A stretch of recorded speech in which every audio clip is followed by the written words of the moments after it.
but we're on the page that has the large heading, The Cultivation of Shamatha with Characteristics. And the last quotation that we read was, holding in mind the object of the beautiful protector of the world, whose body is like the color of gold, is called the meditative equipoise of a bodhisattva. So then we continue. So this is, now again, just a reminder, the shamatha with characteristics is equivalent to shamatha with a sign. A sign means a target, something that you're tending to outside of, or something that is not identical to awareness itself. As soon as you're attending to something, then it's with characteristics. So question, Mary Kay, the space of the mind. If you're attending to the space of the mind and you're practicing shamatha, is that shamatha with characteristics or without characteristics?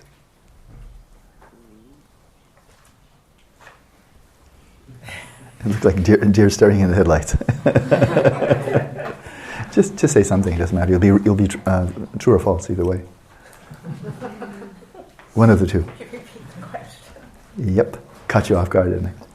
If your object of meditation is simply the space of the mind, that's what you're tending to, not whatever arises in it, just the space of the mind, and you're practicing shamatha in that manner, are you practicing shamatha with characteristics or without characteristics? Without. Well, you're 100% wrong, but that was a step in the right direction. Yeah. And why? Because, Ursula, does space have characteristics? 2 for 2. You should start a support group. Completely wrong. David, does space have characteristics? The extension. Yeah, extension. Is it transparent or black or purple? Transparent. Transparency, it has characteristics. That's obvious, isn't it? Yeah. But I would have said no characteristics also. Yeah, but then when you say it's extension, then it is a characteristic. And you're attending to something. That's the simple point. There's a vector. Now I'm using here's just resting in awareness. Here's awareness with a vector. Hey. Then it has a referent. It's attending to something and not just resting in its own nature. That's the nature of shamatha with characteristics. And even if that what you're attending to is very subtle, very abstract, very intangible, well, okay, that's cool. It still has characteristics. You can start listing them. Is it flat or three-dimensional? Is it black? Is it transparent? Is it large? Is it small? And so forth. That's all characteristic. And they're not characteristics of awareness. Right? If you're focusing on the sheer cognizance and luminosity of your own awareness, those two are characteristics, but they're characteristics of awareness itself. Therefore, it's shamatha without characteristics. Okay? Without sign. So we jump back in. But now we're going from coarse to subtle, and we need to contextualize this. We know this is a Mahamudra text. And so we know where this is going, right? This is like mundo, this is like a preliminary to the main event within shamatha, which you'll get to shortly. But right now, he's taking you through the shallow end of the pool. And so the meaning of this, that is focusing on this image of the Buddha, the classic image, like the one behind me, the meaning of this is stated in the Vajrapada. Vajrapada. Yeah. So the Vajra verses. Placing a statue, a stick, or a belt in front of you, embrace the consciousness that imagines it as a deity. Do your best to maintain your mind in that state. So this is an interesting practice. I've not encountered it elsewhere. Maybe it's taught widely, but my knowledge is limited. But this is interesting. You have a prop, right? It could be an actual statue, which might kind of look like Buddha Shakyamuni, but it's still a prop. Or it could be a stick. Bear in mind, he's talking to nomads. A lot of them, I'm sure, could not afford a statue. But if a stick, yeah, they can find a stick. A bell doesn't look like a Buddha, but it's a prop, right? And then embrace it. You embrace the consciousness that imagines it as a deity. It's a very interesting practice. I've not encountered it elsewhere. So you're taking something that may or may not look much like a Buddha, like a bell doesn't, a Buddha image does, a stick doesn't, but then you superimpose, you imagine it as a Buddha. That's kind of like you have someplace to ground, to anchor your awareness. Okay, here's the prop, and I'm going to imagine this as a Buddha. So the Buddha that appears to your mind, you know it's not in the visual domain. What's in the visual domain is an image of a stick, right? So if you're looking at a stick and imagining it to be a Buddha, then the Buddha that's coming to mind is in the mental domain. That's kind of important. Okay? I know what I'm about to say is really corny, but I just can't resist. Imagine me, okay, here I am, I'm the prop. You ready, Kirsty? Especially the ladies, I'd like you to do this. Imagine me as, you ready? This is going to be fun. You ready? Imagine me as Robert Redford, like he looked 30 years ago. I thought I'd get responsive. You can hold that thought. In fact, you can carry it after the session if you like. I know it's a stretch, but you know, he has a head, I've got a head, 2 arms, you know, pretty close. But of course, the Robert Redford that appeared in your mind when looking at this old geezer here is, in some respects, not like the geezer here. So the Robert Redford was appearing there in the space of your mind. Okay, that was fun. Robert Redford, just for a moment. Okay, so a commentary to that. Taught by Avalokiteshvara states, sounds like a visionary teaching to me, probably received by Karma Chagmé himself.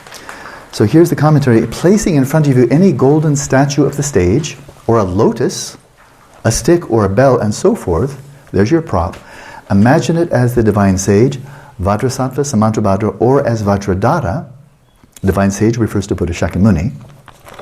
Vajrasattva as a Sambhogakaya manifestation, Samantabhadra or Vajradhara, these are basically synonymous, as Dharmakaya embodiment.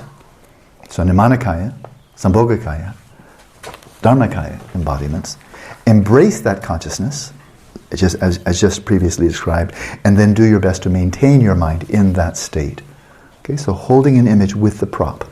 Here is the meaning. So that was a direct quote from these teachings, probably visionary teachings from Avalokiteshvara. And here's Karma Chagmé's, his commentary. It's interesting. Here's the meaning. And when this is in parentheses, he put the parentheses. I don't do that. If I add anything, it's going to be in square brackets. It's a standard procedure for translators. But this is just parentheses. So here it is. Place in front of you or before a group of people a statue. Like if you're a teacher, then lay this out. If you do not, so in front of you or before you, a statue. If you do not have one, okay, for poor nomads and so forth, use a pebble, a stick, or a flower. One of those should be available, no matter what the season. For just a few people, place a pebble in front of each one. This is really, I think, real nomad dharma, right? Everybody gets a pebble. Okay? And there are 4 techniques for sustaining the attention. So there's your prop. It's a pebble. You're out in the nomadic country, they're dirt poor. Give everybody a pebble. And then you attending to that prop, you imagine it sustaining the attention on the Nimanakaya, sustaining the attention on Sambhogakaya, sustaining the attention on Dharmakaya, and sustaining the attention on no object. Interesting, okay? Here, one by one. So the Nimanakaya visualization. Now imagine this statue, the pebble, lotus, or stick, as a small body of the Lord, the Nimanakaya, Shakyamuni, just 4 finger widths tall. So you can, everybody knows what that is. So that's what you're imagining there, right where let's say the pebble is. You're imagining, there's the Buddha Shakyamuni, 4 finger widths tall. They generally encourage you to visualize fairly small, 4 widths. It's a nice starting point. Focus the attention on that single-pointedly, and just for a moment, keep the attention there without distraction. So when you're just starting, if you can keep it there just for a few seconds, that would be a step in the right direction. Okay, don't get too ambitious. Now, just for a moment, hold your attention on the coil of hair on Shakyamuni's forehead. Okay, you remember that? The hair that's right here, this little coil. So if you've studied 32 major and 80 minor marks of the Buddha, then that's one of them. So you would want to know what it is anyway. So you're holding it there, but now just for a moment, focus now, kind of zoom in. Exactly that. Zoom in and just focus on that coiled hair right here, between the eyebrows. Okay, just for a moment. Now for just a moment, hold your attention on the coil of hair so we just did that, yeah, on his forehead. Now for just a moment, focus the mind on the curl of hair on Shakyamuni's chest. I didn't actually know about that. Okay, a little curl of hair there. So you're bringing it down. Now focus the mind on the Vajra in front of Shakyamuni. Okay, that's a secondary visualization. Now hold your attention on Shakyamuni's entire body. So you go focus, and then you go more wide angle and see if you can sustain that mental image of the entire body. The meaning of this is stated in the Bhavanga Yoga Avatara, or entering the meditation of yoga, or the yoga meditation. Cultivate an attraction for the body of the Buddha. That is, it should be something pleasing, something attractive to you. So cultivate an attraction for the body of the Buddha, yellow like refined gold, adorned with the major and minor marks, emitting rays of light. So this is not static, it's not a photo, but you imagine this three-dimensionally, and you imagine there be a bit of activity, rays of light just emanating quietly out from the heart chakra, or from every pore of the skin as you wish. Get rid of desires and afflictions of the mind, keep the body straight and erect. Place in front of you a statue or a painting of such a body. Okay, so there's your prop. If you attend to it continually, you will perceptually see that very form, or all its limbs, and so on. So you're going to perceptually see that form with what mode of perception? Mental perception. Especially if it's just a stone you're looking at, or a pebble. When you observe it, remain firm, without distraction, uninterruptedly throughout the day and night. So as continuously as you can. If the mind becomes lax or excited, and so forth, or frivolous, just getting sloppy, take delight in yearning for the excellent qualities of a Buddha. You remember that balance, samadhi and enthusiasm. So when you're doing the practice, you're not getting all enthusiastic about it, you're just doing it.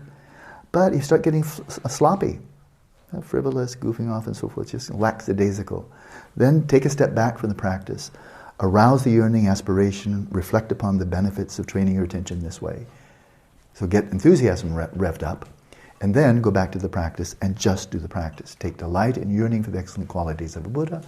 Practice diligently in that way. By so doing, you will succeed. Moreover, if the mind lacking clarity becomes lax and lethargic, direct the attention to the Buddha's crown protrusion, the Ushnisha, on the crown of the head. And the point here you'll see immediately is if your mind starts to become lax or lethargic, then elevate the focus. Bearing in mind that the term for laxity in Tibetan is jingwa, and jingwa literally means to sink. To sink. So if it's starting to sink, get heavy, then elevate it by focusing on the upper part of the visualization, right? If the mind cannot be made to settle down due to strong scattering, and I'm going to do minor edits of this right now, scattering and excitation, because that's the term I've always used. If the mind cannot be made to settle down due to strong scattering and excitation, direct the attention to the Buddha's navel, directing attention downwards, standard procedure. The soles of his feet, or the edge of his seat, downwards. If there's no laxity or excitation, direct the attention to the curl of hair on the Buddha's chest, so right in the middle, neither up nor down. That constitutes directing attention to the Dharmakaya. So the Buddha was the Buddha Shakyamuni with his 32 major, 80 minor marks, manifesting as Dharmakaya. That's your focus. But then we go to the Sambhogakaya, a more rarefied, subtle manifestation of the Buddha that is perceptible only to Arya Bodhisattvas and other Buddhas. So we can't really imagine it, but we can approximate it. And Vajrasattva is a classic example of that. So then you may place in front of you, again, the prop is a pebble or a stick, or you may not. Do it with no prop. Just visualize it.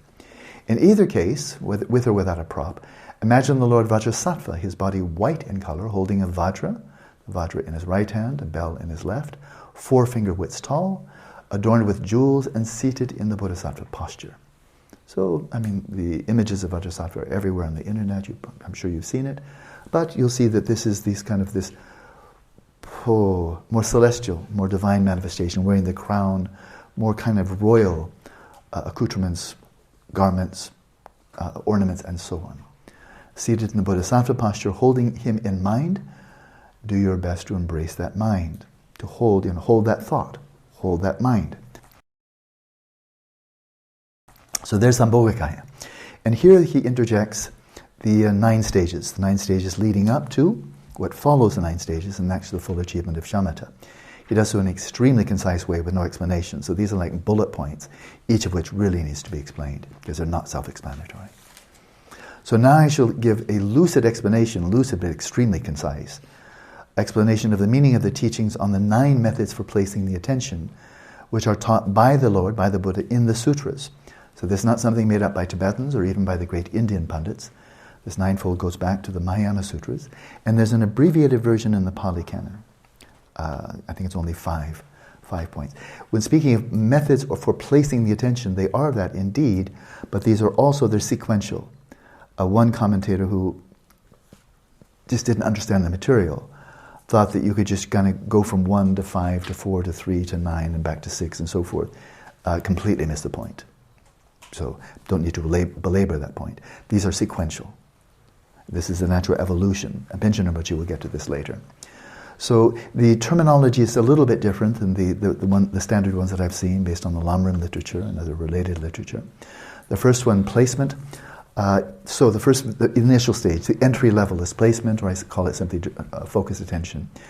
Entails focusing the mind single-pointedly on a statue or a stick, etc. So you're able to find your target. Whenever you're able to find your target, maybe the sensations of the breath with the nostrils. Can you find it? Have you made contact? If you have, well, then you've achieved the first one. You've just placed it, you've directed it. Okay, there's the first one. And then this is called thorough placement here. He's using somewhat different terminology, but they're referring to the same thing. Thorough placement, maintaining that attention continually for a protracted period.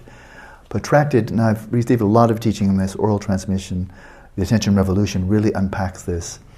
So does Genlam Rinpo's book, simply called Shamatha. I think Shamatha meditation, right? Shamatha meditation, I think it's called. Calming the mind? That was the earlier one, and it was later, I think, called Shamatha. But you're right, Calming the Mind. How to practice shamatha or Something like that. Genlam Rinpa, you'll find it on Amazon, yeah. But Genlam Rinpa. Those were his 1 week of very condensed, very clear teachings at the beginning of the one-year Shamatha retreat 28 years ago, in 1988.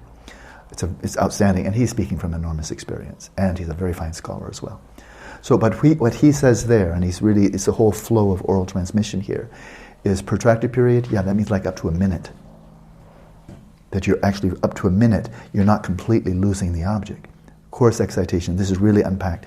And in fact, I'll ask Sangye today to put on the post on the website for this retreat. I have about 6, 7, 8, 9 pages of more detailed explication of these 9 stages, which I standardly use when I'm leading week-long Shamatha retreats all over the world. And so those will just be available for everybody. It's a lot clearer than this, because this is extremely concise, okay? Unpacks it more. You want to see it more further unpacked, go to the Attention Revolution, or I think it's called Shamatha Meditation, or Calming the Mind by Genlam Rinpa. Or the Lamrim literature is also very, very good, of course, because that's the basis. So there's plenty of material out there. That's second. Certain placement, otherwise it's called patch-like placement and so forth. It calls it certain placement. But you'll see the meaning is the same. If the attention is scattered by ideation, and I'm just going to, I was looking at this and I know the word, it's namdok in Tibetan or vikalpa in Sanskrit. I'm going to just change this homogeneously. And when you see ideation or conceptualization, the Tibetan term is namdok, Sanskrit is vikalpa. I'm going to be translating homogeneously as compulsive thoughts. No, excuse me, I'm sorry, mistake. Obsessive thoughts. Obsessive thoughts.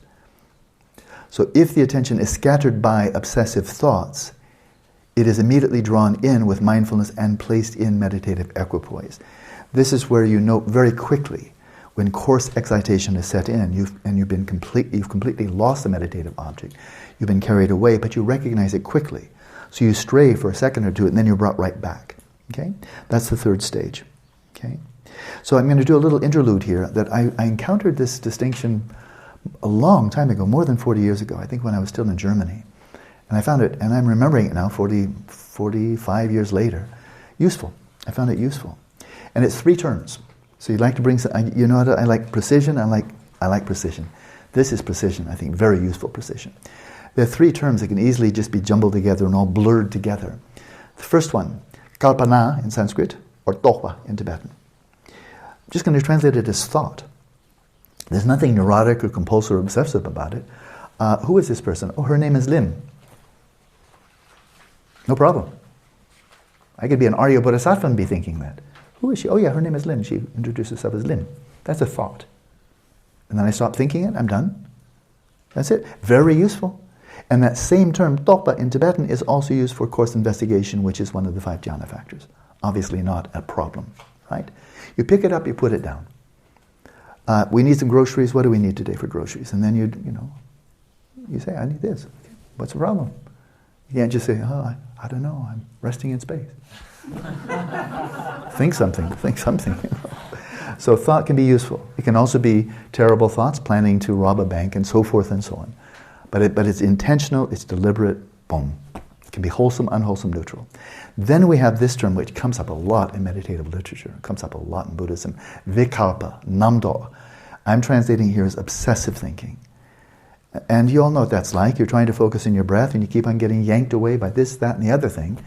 And it's obsessive. You didn't choose to. There was no decision. There was no will. There was you didn't even want it. And it comes in anyway. Well, that's obsessive. And that's namdo. And that's always referred to as something not useful. The context is always not useful, right? Dopa may be useful. Or kalpana, but vikalpa, namdo, no, that's what you're already familiar with. And so I'm calling that obsessive thinking. But many of you have heard me use the term OCDD, obsessive compulsive delusional disorder. So I thought, well, let's map this. This is really quite close to the Sanskrit. The obsessive part, it just keeps on blah, blah, blah, blah, all right? Just thoughts coming up. Will you please stop? The cascading waterfall. Please stop, I'm getting tired of this. That's the obsessive part. But of course, in many, many cases, it's not only obsessive, but it's compulsive in the sense that it drags us into the undertow, cognitive fusion. My mind is abducted, and now I'm thinking about this, that, or the other thing, and I had no choice in the matter. That's compulsive, where it not only arises obsessively, but compulsively compels me to be drawn in, and I had no choice in the matter. And now I'm caught up in rumination. I can observe obsessive thinking. You can do that when you're settling the mind, as natural say. Oh, I'm seeing the waterfall. Cool, I'm practicing. Blah, blah, blah. Hello, mind, I see you. Blah, blah, blah. That's obsessive. You're not obsessive. Your awareness is still. But as soon as it becomes compulsive, you're not still. You're caught up and carried away. Right? That's the compulsive part. Okay? And the compulsive is kundutopa, or parikalpita, kundutopa. And this is where you become unhinged from reality. Right? I can observe obsessive thoughts and not be unhinged at all. I'm clearly seeing the obsessive thoughts arising in my mind. But when they abscond with me, take me away, and I'm not even aware of it, I'm semi-consciously carried away by thought. Well, that's compulsive.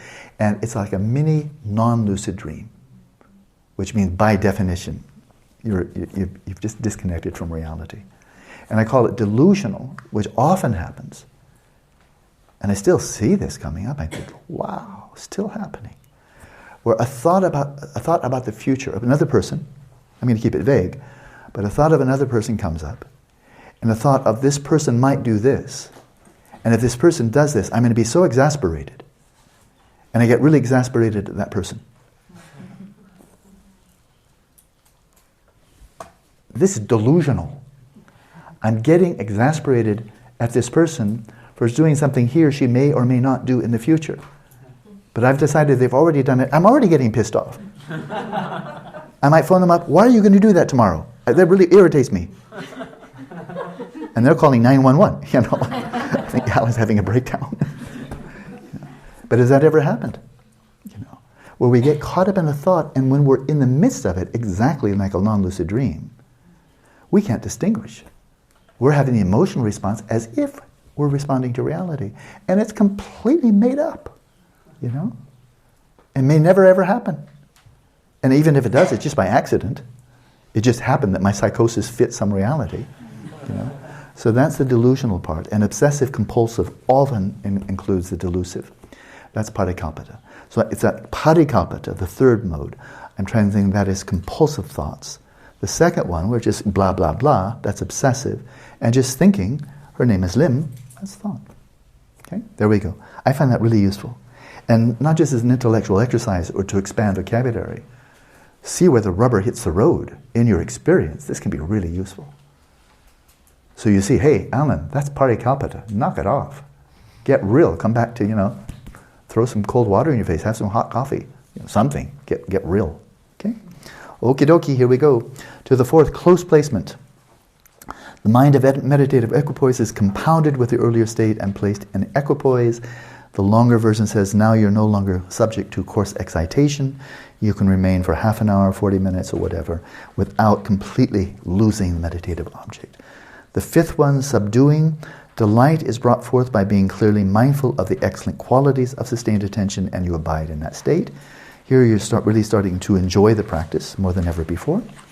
And of course your continuity, stability, and so forth. The clarity is getting better. Whenever there's clarity, that's when the enjoyment starts to happen. Including bliss, clearly related to luminosity or clarity of awareness. Pacifying, the sixth state, you recognize the individual conditions that give rise to scattering to specific objects, And by rejecting craving for them, attention is sustained. So this shows that you're enhancing your ability of introspection, that you're fine-tuning the whole thing, so the mind is becoming more stable. Fully pacifying, this is a big one.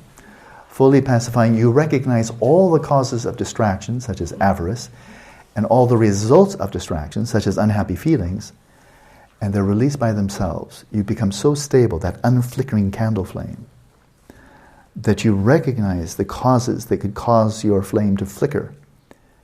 And you recognize all the distractions. And even though they come up, they're like tempters. Tempters, I won't give it a gender, like temptress, it's not, no gender. But like they tempt you to draw you away. Wouldn't you like to come this way? Isn't that person really an idiot? Wouldn't you like to start having some resentment or contempt for him? Isn't this person really attractive? And they keep on coming up, and then they just die a natural death.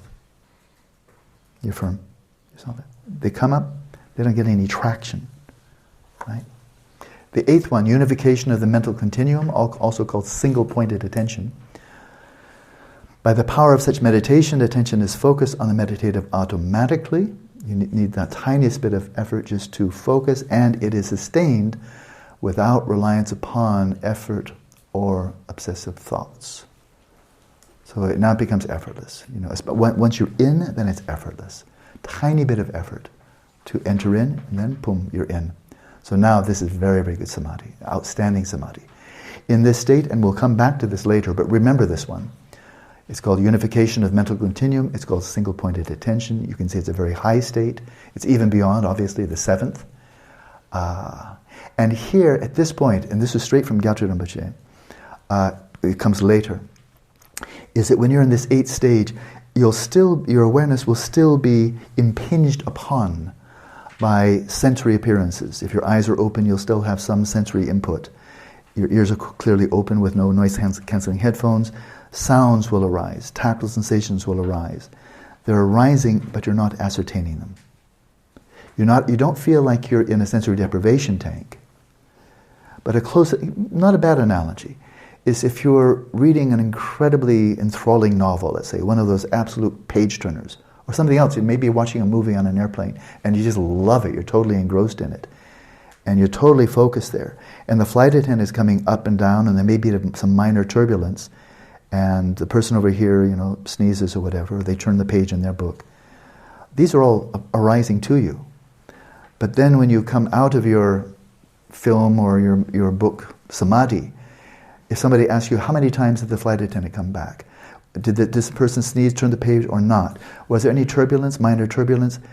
And your answer might very well be, I have no idea, I wasn't paying attention. But you didn't feel you were in a sensory deprivation tank. You didn't feel you were in a dark room, disembodied, and that you were deaf. That would have been memorable. But that's not what you remember, right? So they're appearing, but they're not ascertained. Nang lamang ngepa, appearing but not ascertained. Okay? That's on the eighth stage. We're going to come back to that one. It will turn out to be important. Okay? Ninth stage, you're almost there, but this is not shamatha. Shamatha follows this. Meditative equipoise. Finally, there is no distraction whether or not you are in meditative equipoise. Okay, this means you've really very largely overcome the five obscurations, and then that includes excitation and anxiety, which is the fourth one. Remember it? So you really have a very, very composed mind now. Okay? Those are the 9 methods for placing the attention. The practices that depend on the Nirmanakaya and Sambhogakaya entail the mind apprehending something external. Okay, you have a clear reference, something out there, a stick, a statue, a tanka, what have you. And then we have the Dharmakaya, the Dharmakaya method. This gets subtler, and of course it's going from coarse to subtle. The first one, you're looking at a stick and imagining it as a Buddha. The second one, there may be no stick, visualizing Vajrasattva. And now you're going to Dharmakaya level. Here the mind apprehends an inner object that is purely in the space of the mind, at the center of your heart. But of course the center of your heart is completely a mental space. You're not looking for heartbeat, you're not feeling tactile sensations.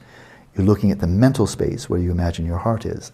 At the center of your heart, imagine, so that means you've drawn into the mental space, not the somatic space. At the center of your heart, imagine the Dharmakaya Vajradhara. Bear in mind, Vajradhara is synonymous with Samantabhadra, who's a personification of pristine awareness, primordial consciousness, or Dharmakaya. Imagine the Dharmakaya, Vajradhara, being the personification, the iconic representation, the archetypal manifestation of, or the purely symbolic manifestation of Dharmakaya. His body deep blue and the size of the outer thumb joint, so the final thumb joint, 1.5 centimeters, something like that. The size of the outer thumb joint, holding a Vajra and bell at his heart. The Vajra, of course, in the right hand. And they're held like this, okay? So the Vajra is outside, held in the right hand. The bell is in the left hand, held inside. And they're like this, as if embracing a consort, but there's no consort. Okay, just like that, Vajra and bell. So the consort is implicit, because there is a union of Dharmakaya and Dharmadhatu. But, like we used to say, and happily don't say so much more, all men are created equal. Well, that terminology went well into the 20th century, when women were, by law, equal. In the marketplace, not so much. But by law, I think by 1950, 1980, women did have equal status under the law. Is that correct? I think in the United States, I think so. But we still say all men. Well, we're including women in that. Vajrasattva, or let's see, here it is, Vajradhara, okay, male manifestation, but the female is there implicitly. It is, of course, not just primordial consciousness isolated from, but primordial consciousness non-dual from Dharmadhatu. And then often depicted in union, Vajradhara, Samattabhadra, in union with Samattabhadri, in which case then it's more explicit. Okay? So, his body deep blue on the size of the outer thumb joint, holding a Vajra and bell at his heart, seated in the Vajra posture. This is full lotus, or you know what it is, on a lotus and moon seat, and adorned with silks and jewels. Do your best to maintain your attention on this without distraction. Okay? So it's still a visualization, but the most rarefied and kind of deep archetype we have of enlightened awareness. Now, pacified. Okay, now he's giving the etymology of the Tibetan translation for shamatha. The Sanskrit shamatha simply means serenity, tranquility, quiescence, peace. There's no abiding there. It's just that. Tranquility, serenity, quiescence, peace, any of those is fine. Okay? But when they translate it into Tibetan, then it becomes shi-ne. Shi-ne. And so shi, now pacified or calm. Shi means calm or peace or pacified.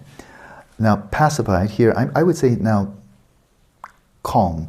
Now calm refers to the calming of the scattering of mindfulness, or mind, the scattering of mind, towards various obsessive thoughts. Wait a minute, this is just thoughts. This is topa, you see in the footnote 34, towards various thoughts. Okay? So I wouldn't say conception, just thoughts, nice, simple. Kalpana. So in the shi-ne, calm refers to the calming of the scattering of mindfulness, the scattering of the mind, towards various thoughts. So it's that diffusion, that scattering, that disintegration of the composure of the mind or of mindfulness. And then Jeffrey Hopkins, years and years ago, has translated shi-ne as calm abiding, and has become quite uniform. It's certainly not incorrect. He's an absolutely outstanding scholar.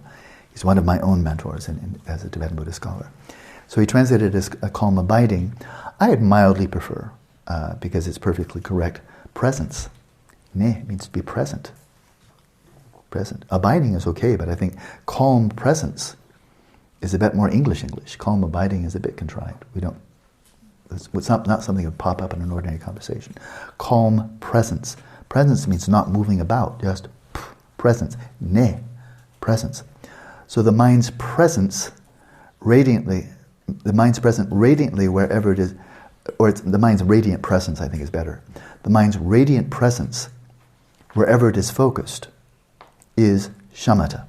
So it's calm presence. I think I'd be mildly, just kind of like a feel of it. I like it better than calm abiding. I've generally used quiescence, but then I said, when I say quiescence, people are saying, you mean shamatha. So I just use shamatha. And so there it is. He just gave the etymology. But the etymology is very useful, this last sentence especially.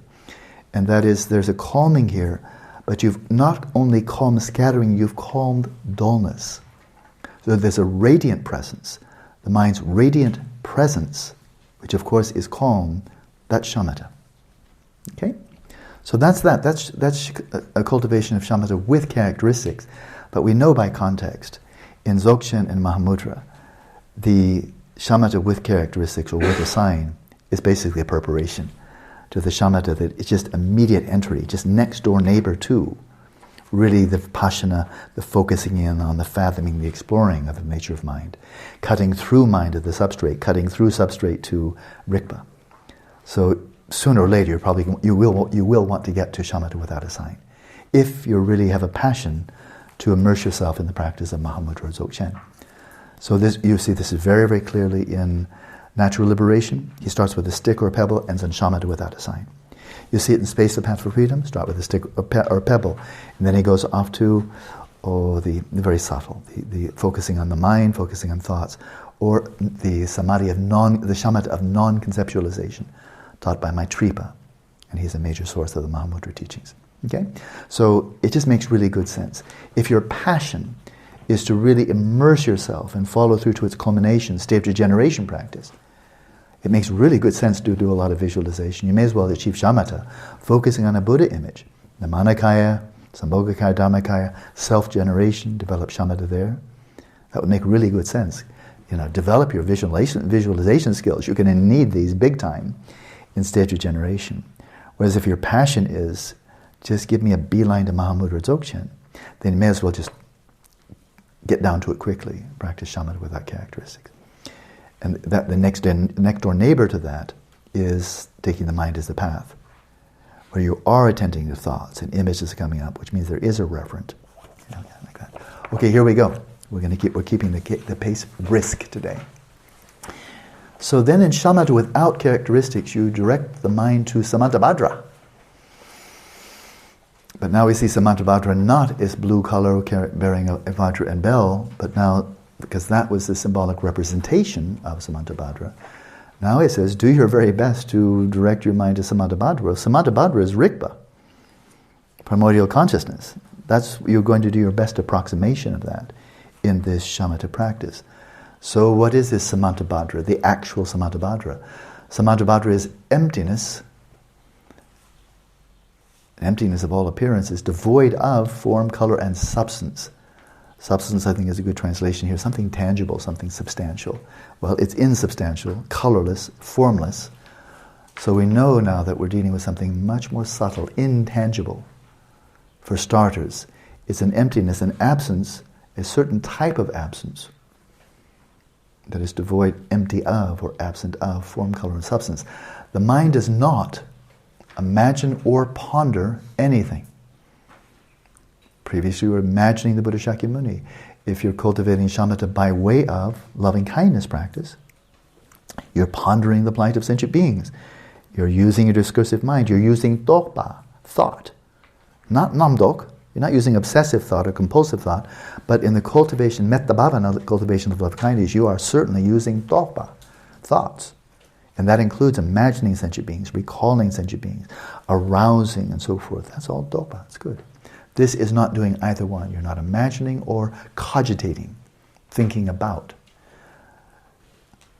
The next phrase, I wish I could see the Tibetan, I just don't have it with me, but I know what it means, even though my English is not clear here. The mind does not imagine or ponder things. It does not cut off imprints from what has already gone by. What he's really saying is it does not linger on. It does not trace. It does not go back to. It does not do anything with. Does not engage with. Does not cut off or perpetuate that which has gone by. It just release it. It just doesn't go there. It does not go to the past. It does not track or follow thoughts pertaining to the past. That's the meaning of it. That I'm certain of. My English here is not clear. If I had the Tibetan, I'd retranslate it, I think. The next one's straightforward. So it doesn't linger in or get caught up in that which has gone by, nor entertain expectations about what is to come. This is really core. You'll see this come up in Panchen Lozang Chökyi explanation of the practice. This is really, really central. That thoughts pertaining to the past or the future are bound to come up, those obsessive thoughts. Don't go there. Don't go there. Don't be drawn away from the present. either into a past that has ceased or to a future that has not yet occurred. Get real, stay real, the real is in the present moment. Without rejecting or affirming anything relating to the present awareness. So all the conceptual overlays, all the noise, all the clothing, all the ways that we cloak our immediate awareness of the present. Don't reject or affirm, just don't get caught up in any of that. Just stay in the present. The mind simply relaxes without distraction and is settled in that relaxation. This is the entry point. We're going to see he really elaborates on this. But this is the place to start. This is the culmination of settling body, speech, and mind in the natural state. Where you've set your mind at ease, simply relaxes, in stillness, without distraction. Don't lose clarity, otherwise you're just spacing out. And you settle in that sense of ease, that stillness, and not yet having any referent at all. That is, you're not looking inward, you're not looking outward, you're not trying to be aware of awareness. You're coming to establish your baseline. Totally present, not put into gear yet, not practicing something yet. Resting there. Now he's going to go further, but that's the culmination of the initial settling of body, speech, and mind. The Bhadra Karatri Sutra, Semozambudo, okay, the sutra of fine characteristics. Bhadra is fine and Karatri must be characteristic, states, you do not follow after the past and you are without hopes for the future. That's really clear. So that's very much settling the mind, its natural state. Okay? And the Avayi Varta Chakra Sutra. Okay, the sutra of the cycles of non-returning and not coming back, states the mind of the past is not found. And so it is for the future. You don't find the mind of the past, you don't find the mind of the future. Achieve equanimity regarding the events of the present. Very pithy. That's very interesting. Mind of the past no longer exists, and the mind of the future doesn't yet exist. So rest in that equipoise, that equality, that balance regarding the events of the present, hovering right there in the present moment. Always fresh, always momentary. Never a repeat performance. The Sandhi Nimochana Sutra, a very famous sutra. Dote Gong Gombang Yedela, the definitive commentary on the view of a collection of the sutras. Okay, states, Lord, how many objects of shamatha are there? And I replied, there is one. It has the form of no obsessive thoughts. How is one to cultivate shamatha? When with constant mental engagement, continually engaging with the mind itself. So now we're not just resting. We're not just resting. We're engaging with nothing outside the mind. We're engaging with the mind itself. Okay? When with constant, in other words, you're engaged, you're not spacing out, you're not waiting, you're not spinning your wheels, you're engaged. When with constant mental engagement, continually engaging with the mind itself, there is samadhi uninterrupted by laxity and excitation. That is flawless mental engagement with the mind itself. Okay, this is shamatha focused on the mind. And Gelugpas call it sem lamik bishine. Shamatha focused on the mind. And that's what's described right there. Okay, AKA, also known as taking the mind as a path, settling the mind in its natural state, taking appearances and awareness as a path. Okay. The Prajamparamita Samchaya Gatta, Dodupa, a synthesis of the sutras, states, Bodhisattvas who do not attend to the past extreme, the future extreme, or events of the present, purify the three times. Attend to, I think we can say, well, no, it's interesting. Let's not even interpret it. Do not direct their attention to the extreme of the past. For this practice, that's an extreme. There are times, of course, when it's perfectly fine to recall the past, think about the past. Not in this practice. You do not direct your attention to the past. You do not direct your attention to the future. but you do not direct your attention to events of the present either. They purify the 3 times. I think what it's really getting at is, attend here means to reify. Because by and large, when we attend, for us ordinary sentient beings, when we attend to something, we reify it. It just comes just naturally. I look over at Paula, I immediately reify Paula. I think she's over there, she's from her own side. That's just what we do, until we learn better. And so I think by the next sentence, I think that may be deemed a reasonable interpretation. These bodhisattvas, they experience the unconditioned, the non-composite, the unconditioned, without elaboration, that means without conceptual elaboration, and they experience the supreme perfection of wisdom. Well, as soon as we see that, we know that we're not just dealing with flat-out shamatha. So attend here must be something deeper, something more problematic than simply attending to. Does the Buddha attend to events of the present? Of course. But the Buddha doesn't reify anything. And when we're referring here to the unconditioned, well, that refers to nirvana. Without elaboration, without being cloaked in the veils of conceptual elaboration or conceptual proliferation, prapancha, drupa, Tibetan, and they experience the supreme perfection of wisdom. Well, this means they're realizing emptiness. And emptiness is nirvana. In the Kalachakra Mula Tantra, the root tantra of Kalachakra, it is said, the Mahamudra of individual withdrawal has the characteristic of empty space. There are 6 yogas in the completion stage of Kalachakra. This is the first one, Soradu, it's called in Tibetan, Sosodupa. And it's an individual withdrawal, the individual withdrawal of the awareness from all of the various sense domains, one by one, drawing inward, and drawing inwards, what you wind up with is not cramped in a claustrophobic little tiny space, but has the characters of empty space, which is vast and open. Bhante Chökyi Thakpa, he was cited earlier as one of the 5 great patriarchs of the Sakya tradition, Chökyi Thakpa. With a luminous, and we see he's throwing his net widely. He's drawing it to sutras, to tantras, to a Sakya adept, great yogi.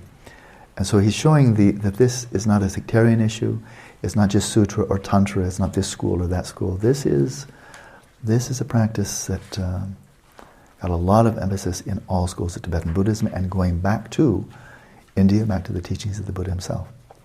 With the luminosity of mindfulness of thoughts, luminosity itself is what appears.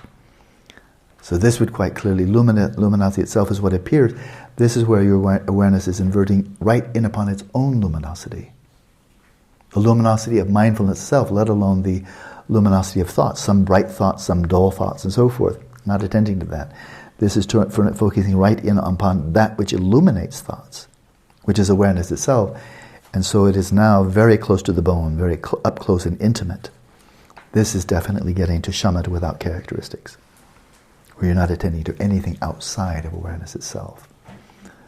The Mahayana Sutra Alamkara, the ornament for the Mahayana Sutra, states, one of the 5 works of Maitreya, states, the lucidity or the transparency of turbid water. It has a lot of mud or silt in it.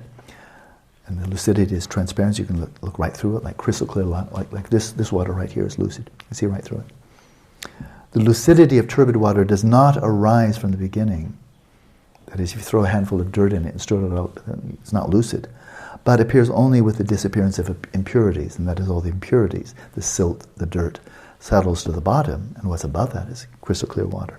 It's just like that for you. So when we begin the practice, for example, of settling the mind in its natural state, we see a lot of motion, a lot of activity. And then, over the course of practice, the activities, the movements and so forth subside, and you wind up with a space that is empty and lucid, and you achieve shamatha. You can do it quickly, that is, you can do it abruptly by cutting off the sedimentation of the mind, the movements of the mind, or you can allow it just to settle naturally, as in settling the mind in its natural state. But one way or another, the sedimentation, the noise of the mind has to calm down if you're ever to achieve shamatha. The Samadhi Raja Sutra, the Sutra of the King of Samadhis, also states, without obsessive thoughts, conceptualization without ideation. Now, I wish I could say the Tibetan and I can't. So I have to guess. But I mean, it's clear. So without thoughts, without thoughts, yeah, this one I think we can say without thoughts, without compulsive thoughts, without an apprehended object, no target, and nothing to display, the mind too is without an object. So now we're kind of really coming in. Here is, shamatha without characteristics, with no outside referent. Therefore it's called samadhi. Samadhi means unification of the mind. Samadhi. Sam means totally, a means really, and di comes from the Sanskrit verbal root da, which means to place. So you're totally, really placing your mind, a total composure, unification. And in this case, it's samadhi on the mind itself. It's like a black hole where it draws in all the light in upon itself.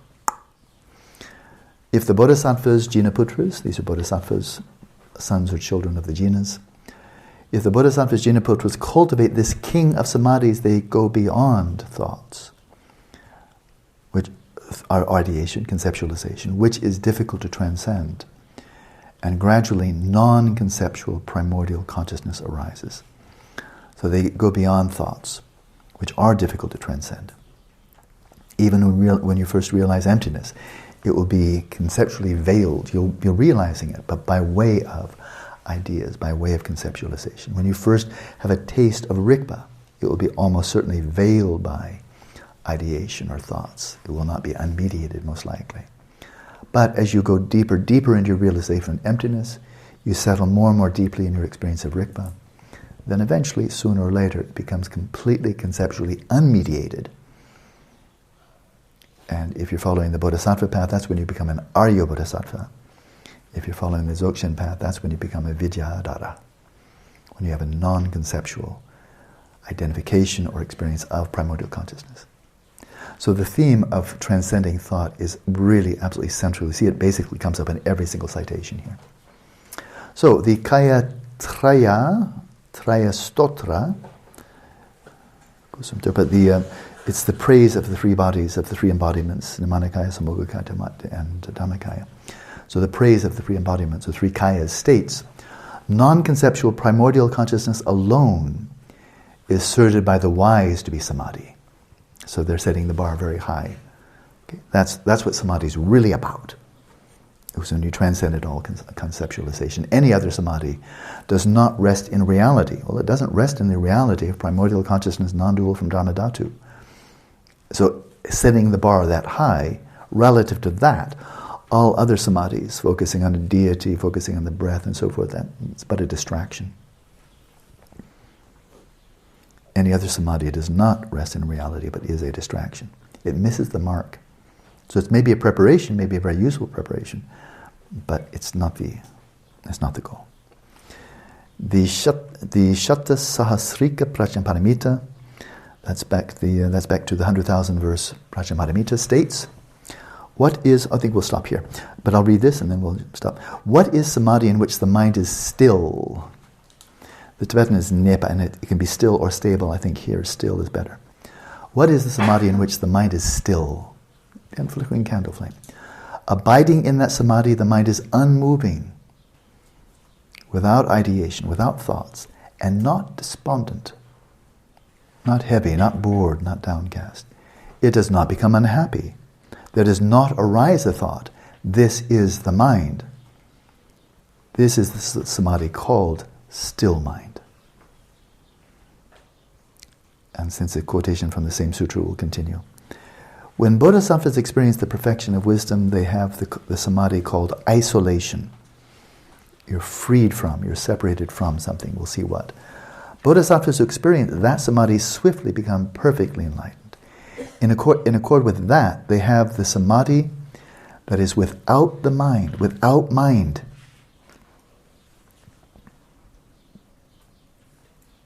Transcended mind. When you're resting in Rigpa, the coarse mind is nowhere to be found. The substrate consciousness is nowhere to be found. Coarse mind is called coarse mind, and the substrate consciousness is called subtle mind. This is Rigpa, primordial consciousness.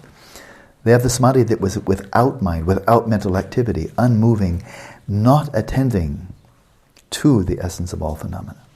It does not have a referent. It's not caught up in duality, in bifurcation, dualistic grasping. Bodhisattvas, and this is where we'll stop. Bodhisattvas, the great beings, mahasattvas, who experience that samadhi swiftly become perfectly enlightened. This is the excellent cause of dhyana and shamatha. So he's now given a very rarefied, raised the bar. What is the dhyana that you really want to go for? Well, is that one. It is profound due to its isolation. Isolation from the mind itself. It transcends mind, all the activities of the conditioned mind. It is profound due to its isolation, profound because its depths are difficult to measure. Subhuti, this which is without form, is the profundity of form. Subhuti, and now he's going to go through the 5 skandhas. There's the first one. Subhuti, this which is without feeling, which transcends feeling, discernment, mental formations, and consciousness, is the profundity of consciousness. You've gone down to the ground, clearly. The ground, Dharmakaya, ground Rigpa. This is the profundity.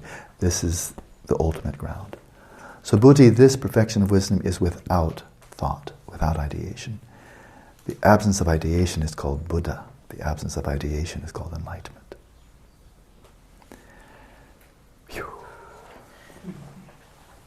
Bit intense. Good. Going right to the nucleus. Just right to the nucleus. Okay? So, this is the first teaching, as I said, the Gyatso which he taught, for which I was able to serve as his interpreter. Remarkably, he chose this one because he plucked it out of a great big text. This one chapter, boom, and then from there to Vipashyana. Very good. So I think our task is clear before us. This you can do. This just resting in awareness.